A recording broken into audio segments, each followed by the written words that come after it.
তোমরা সবাই জানো কারেন্ট মানে বিদ্যুৎ, তাই না? আবার কারেন্ট মানে জলের স্রোতকেও বোঝানো হয়। সমুদ্রের যে স্রোত বয় ওই স্রোতটাকেও কিন্তু আমরা কারেন্ট বলি। রক মানে পাথর, এটা আমরা সবাই জানি, কিন্তু রকের আর একটা মানে কি জানো? দুলে ওঠা। স্প্রিং মানে তো বসন্তকাল, তাই না? কিন্তু স্প্রিং মানে ঝর্ণাকেও বোঝানো হয়। আবার স্প্রিং মানে হচ্ছে লাফানোকেও বোঝানো হয়। ওয়েল মানে কি? ওয়েল মানে ভালো। ওয়েল মানে কুয়োকেও বোঝানো হয়, এটাও তোমরা জানো। ওয়াচ যখন ভার্ব হিসেবে ব্যবহার হচ্ছে তখন কি?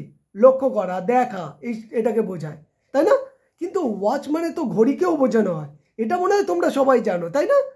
ইন্টারেস্টিংলি ব্যাংক মানে নদীর পাড়কে বোঝানো হয়, আর ব্যাংক মানে যে টাকা তোলার জায়গা, অফিস, সেটা তো তোমরা সবাই জানো, তাই জন্য ওটা না বললেও চলতো। ব্যাট মানে বাদুড়কে বোঝায়। আবার ব্যাট মানে কি? ব্যাট মানে খেলার ব্যাটকে বোঝানো হয়, তাই না? ইংরাজিটা তোমরা সবাই জানো, কি বলো তো? ম্যাচ। ম্যাচ মানে কি? খেলার ম্যাচকে বোঝানো হয়, মানে প্রতিযোগিতাকে বোঝায়। আবার ম্যাচ মানে দেশলাইকে বোঝানো হয় না? আচ্ছা, পরেরটা লক্ষ্য কর। রাইট মানে কি? রাইট মানে সঠিক, তাই না? আবার রাইট মানে ডান দিককেও বোঝানো হয়।